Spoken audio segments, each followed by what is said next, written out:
Bienvenidos a un nuevo episodio del podcast de Historia y más, donde estaremos hablando sobre temas interesantes en torno a la historia mexicana, así como de la historia mundial. En este episodio hablaremos sobre uno de los personajes más controversiales de la Revolución Mexicana, si no es que de toda la historia de México, Victoriano Huerta, un militar de alto rango con gran experiencia en ese campo. Huerta, siendo un hombre ambicioso y sediento de poder, logró terminar abruptamente con las intenciones del presidente Francisco I. Madero. Estos sucesos provocaron el enojo de las otras facciones revolucionarias en el país.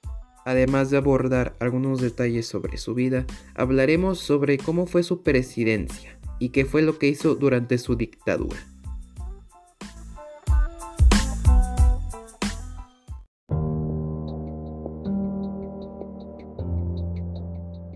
La Revolución Mexicana, además de haber cambiado el rumbo de la sociedad y Estado mexicanos para siempre, introdujo a muchas figuras políticas y sociales que dieron paso a muchas ideas, movimientos y revueltas que fueron el origen de lo que ahora es el Estado mexicano moderno. Muchas de estas personas eran y son consideradas como el pilar de la revolución. Sin embargo, también destacaron figuras que fueron todo lo contrario a eso. Personas que tenían intereses propios que solo los beneficiaban a ellos y a sus aliados, y no al pueblo mexicano como tal. Figuras como Victoriano Huerta son ejemplo de ello. El general Huerta nació el 23 de marzo de 1845 en Colotlán, Jalisco. Durante su juventud estudió en el heroico Colegio Militar, siendo uno de los mejores estudiantes de ese entonces, y fue tanto que se cree que Benito Juárez lo elogió por sus logros académicos. Posterior a esos estudios, participó en numerosas campañas militares, en las cuales fue ascendido a rangos de mayor importancia, y en donde también conoció a Bernardo Reyes. Huerta fue clave contra las rebeliones maya en los estados de Yucatán y Quintana Roo, así como contra los indios yaquis del estado de Sonora. Años más tarde, el futuro general usurpador se ocupó de las obras públicas del estado de Nuevo León, ahora bajo el mando de su amigo Bernardo Reyes, siendo este desterrado por el gobierno porfirista más tarde, por los deseos políticos que tenía. Por lo tanto, Huerta no tuvo otro remedio que ir a la Ciudad de México a trabajar enseñando matemáticas. El general vuelve a la escena pública cuando inicia la Revolución Mexicana en 1910, reingresando al ejército de Porfirio Díaz. Cuando el presidente Díaz fue obligado a dimitir de su cargo en 1911, el general Huerta se encargó de escoltar al expresidente en el puerto de Veracruz para partir hacia Europa. Tras la salida del general Díaz del poder, Francisco León de la Barra fungió como presidente interino y le ordenó a Huerta pelear contra las tropas zapatistas en los estados de Guerrero y Morelos, siendo esta una de las detonantes de la ruptura de relaciones entre Madero y Emiliano Zapata. Ya cuando Madero finalmente llegó a la presidencia de la República, Huerta y el nuevo presidente empezaron a trabajar juntos, y una de las primeras órdenes de Madero para el general Huerta era derrotar las tropas sublevadas de Pascual Orozco en el año de 1912, las cuales estaban al norte del país, específicamente en el estado de Chihuahua. Dichas tropas sucumbieron a las fuerzas huertistas, otorgándole una gran victoria para el general, así como gran popularidad entre la gente de clase política y militar, entre los que estaban algunos aliados del expresidente Díaz. Madero había prometido que durante su gobierno las demandas y deseos de los líderes políticos, sociales y laborales iban a ser cumplidas. Sin embargo, muchas de esas promesas fueron en vano, pues no las cumplió, y causaron el enojo de dichos líderes. Además, el presidente mantuvo muchas políticas y puestos de su predecesor. Dado esto, de manera secreta, el general Huerta, junto con otro círculo de políticos y militares, planeó un golpe de estado en contra del presidente Madero, el cual después se conocería como la Decena Trágica, dando inicio el 9 de febrero de 1913. Esta nueva rebelión dio marcha con la sublevación de Manuel Mondragón en contra del coahuilense y la liberación de Reyes y Félix Díaz, ambos aliados cercanos a Huerta. El presidente, al percatarse de esto, nombró a Huerta al frente de este conflicto, sin saber que este último lo traicionaría de manera descarada. Una figura clave de la traición huertista fue el embajador estadounidense Henry Lane Wilson, quien lo apoyó durante el golpe de estado con la firma del documento conocido como el Pacto de la Embajada, el 18 de febrero de 1913, el cual desconocía a Madero como presidente y convocaba a nuevas elecciones presidenciales. Sin embargo, un día antes de la firma del documento, Gustavo Amadero se enteró de la conspiración que Huerta y sus compañeros estaban planeando en contra de su hermano, por lo que los llevó frente al presidente para que le dijeran todo.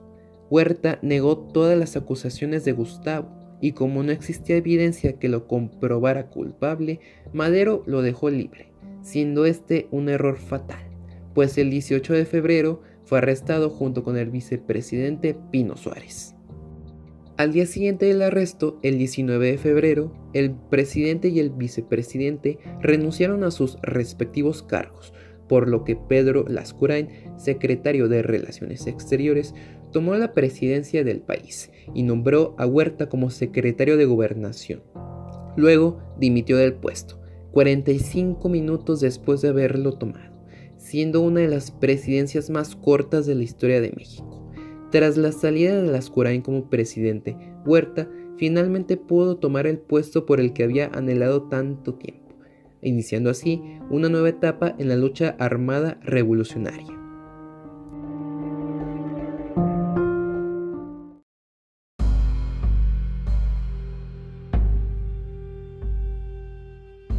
Dada iniciada la presidencia del usurpador Huerta el 22 de febrero de 1913, el presidente ordenó el asesinato de Madero y Pino Suárez, evento que tuvo lugar en las afueras del Palacio de Lecumberri, y para deslindarse de sus muertes, Huerta mintió al pueblo afirmando que habían sido atacados y matados por una multitud a su alrededor. El gabinete de Huerta estaba compuesto por gente en contra de la ideología maderista, siendo algunos de ellos personas que fueron leales al gobierno porfirista. Además tenía el apoyo de la Iglesia Católica y de los medios de comunicación de ese entonces, pero el más importante de todos era el de la clase alta y el de las empresas extranjeras, las cuales se ofrecieron a trabajar con el usurpador. En otras palabras, podríamos decir que el país estaba regresando a lo que originalmente era antes de la Revolución de 1910. Pues durante la época del Porfiriato se tenía más preferencia hacia las compañías extranjeras y las clases sociales altas, que a resolver las demandas de los campesinos y trabajadores del país. Conforme pasó el tiempo, los diputados y senadores, así como los gobernadores del país, reconocieron a Huerta como presidente de México, con la notable excepción del gobernador del estado de Coahuila, don Venustiano Carranza, y el gobernador del estado de Sonora, José María Maytorena, quienes junto con otras figuras importantes como Pancho Villa, Emiliano Zapata, Álvaro Obregón y Plutarco Elías Calles se aliaron para formar el ejército constitucionalista, estando repartidos en todo el país. Todo se veía bien en un principio para el gobierno huertista, pero las cosas a nivel diplomático con los Estados Unidos iban a cambiar, pues en marzo de 1913 entró un nuevo presidente al poder, llamado Woodrow Wilson, quien no se quedó con los brazos cruzados ante la situación que estaba ocurriendo al sur de su país. Este presidente no reconoció el gobierno ilegítimo de Huerta y además desterró del cargo al embajador Lane Wilson por sus influencias y actos cometidos a favor del presidente mexicano. Esto representó un golpe duro para Huerta, pues el reconocimiento de un gobierno extranjero significaba una puerta para entrar al campo internacional, y al suceder lo contrario, las tensiones entre ambas naciones claramente iban a aumentar. A lo largo de su estancia en el poder, el general mantuvo algunas cosas de las administraciones anteriores, pero también reformó y creó nuevas instancias, puestos y propuestas. Por ejemplo, en el ámbito político y social, el presidente renombró la Secretaría de Fomento como Secretaría de Industria y Comercio y ordenó la creación de la Secretaría de Guerra y de Justicia. Irónicamente, el presidente mantuvo algunas políticas y propuestas de su predecesor en cuestión agraria y laboral. Entre las más importantes están el reparto de ejidos y el retorno de tierras arrebatadas a indios yaquis y mayas durante la era de Díaz, en la que Huerta tuvo un rol mencionado anteriormente. Aumentaron los impuestos a latifundios. Se crearon oficinas similares a las del Departamento del Trabajo para cada estado, pero con la novedad de tener más libertades y funciones que la primera. Por último, se proclamó que desde el 20 de julio de 1913, descansar en domingo iba a ser obligatorio para todos los trabajadores del país. La administración de Huerta también trató de combatir el analfabetismo en el país, pues 80% de la población en México era analfabeta. Según su gobierno, se pretendía erradicar el analfabetismo enseñando aritmética, historia y civismo a los estudiantes, así como español a los indígenas. Además, se introdujo una reforma educativa en contra del positivismo implementado en el gobierno de Díaz, la cual abarcaría todos los niveles educativos. Huerta, en cuestión de economía, manejó terriblemente la situación, pues detuvo el pago de la deuda externa y obtuvo un préstamo de 6 millones de libras esterlinas a una tasa de 8.33%. Además, el peso se devaluó y se ordenó la producción de papel moneda y el uso obligatorio de los billetes de banco. Para finalizar, disminuyó los límites de las reservas legales a los bancos para obtener más créditos. Como consecuencia, hubo una devaluación e inflación fuera de control, que provocaron la bancarrota a muchas empresas económicas en el país. En cuestión militar, Huerta usó dinero del presupuesto federal para uso en ese campo. De esta manera, el número de hombres en servicio aumentó a 80,000 mediante el reclutamiento a las fuerzas del ejército huertista. Los generales tuvieron ascensos en sus puestos y se pudieron adquirir más armas. Por si fuera poco, permitió que los hacendados y las empresas tuvieran su propia seguridad. Sin embargo, no permitió que se importaran armas y municiones a personas individuales. También el gobierno del usurpador era extremadamente corrupto, obviamente, pues era algo que se evidenciaba mediante el nombramiento de los miembros de su gabinete, así como a la hora de ascender a los generales, y de igual forma con el enriquecimiento de uno de sus hijos. Como ya se mencionó, los huertistas habían acordado con los estadounidenses que se iba a convocar a elecciones, siendo Félix Díaz y Francisco León de la Barra los candidatos más importantes. A pesar de haber iniciado sus respectivas campañas, Huerta logró aplazar la fecha de las elecciones al 26 de octubre de 1913. Y también, al ver cómo sus campañas presidenciales estaban progresando, el presidente los detuvo mandándolos como embajadores a Japón y Francia, respectivamente. Adicionalmente, el presidente se postuló junto con Aureliano Blanquet como su compañero de fórmula en las elecciones. Y por si fuera poco, Huerta disolvió el Congreso el 10 de octubre de 1913 y encarceló a 110 diputados que formaban parte del mismo. 14 días más tarde, el usurpador declinó postularse pues se estaría reeligiendo, pero nunca retiró la candidatura de manera oficial. Aún así, el presidente y su compañero de fórmula ganaron los comicios, los cuales fueron anulados poco después, pero de todas formas hicieron que lo ratificaran como presidente. Como las relaciones entre los Estados Unidos y México se habían deteriorado, Huerta salió con Gran Bretaña para que este país lo abasteciera de armas y cargamento. De esta forma, Inglaterra juró que no descansarían hasta que los norteamericanos reconocieran al gobierno huertista, o que estos aceptaran los intereses que tenían los ingleses. Es por esta razón que los cargamentos militares llegaban en buques procedentes de Alemania a los puertos mexicanos. Dadas estas circunstancias, incluyendo la disolución del Congreso en octubre de 1913, el 3 de febrero de 1914, el gobierno norteamericano detuvo el embargo de armas que había implementado anteriormente para permitir el abastecimiento del ejército constitucionalista y así combatir al usurpador. La situación se puso seria cuando Estados Unidos desembarcó el 21 de abril de ese mismo año en Veracruz, con el fin de abastecerse de los recursos económicos y minerales del área, y principalmente para impedir la llegada de los barcos con suministro militar, como el Ypiranga. El poder de Huerta no prevalecería por mucho, pues tras el estallido de la Primera Guerra Mundial en el continente europeo, Inglaterra dejó de ponerle atención a México para concentrarse en el inminente conflicto con las potencias centrales europeas.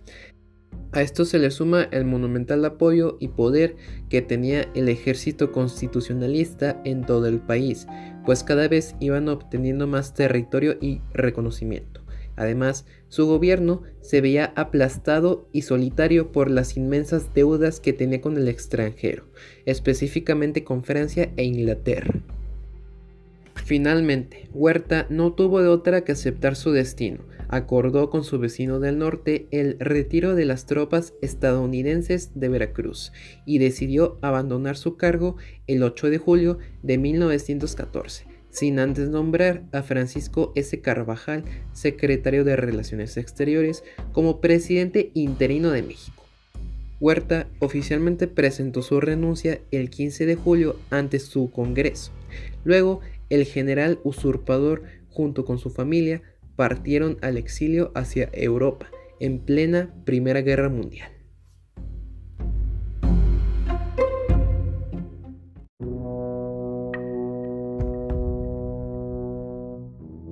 La caída del gobierno ilegítimo del general Huerta significó una victoria para los constitucionalistas. Sin embargo, el trabajo aún no estaba terminado, pues los revolucionarios requerían pactar con el gobierno interino de Carvajal para que éste renunciara y que el ejército federal se disolviera y se diera paso a un gobierno encabezado por los revolucionarios.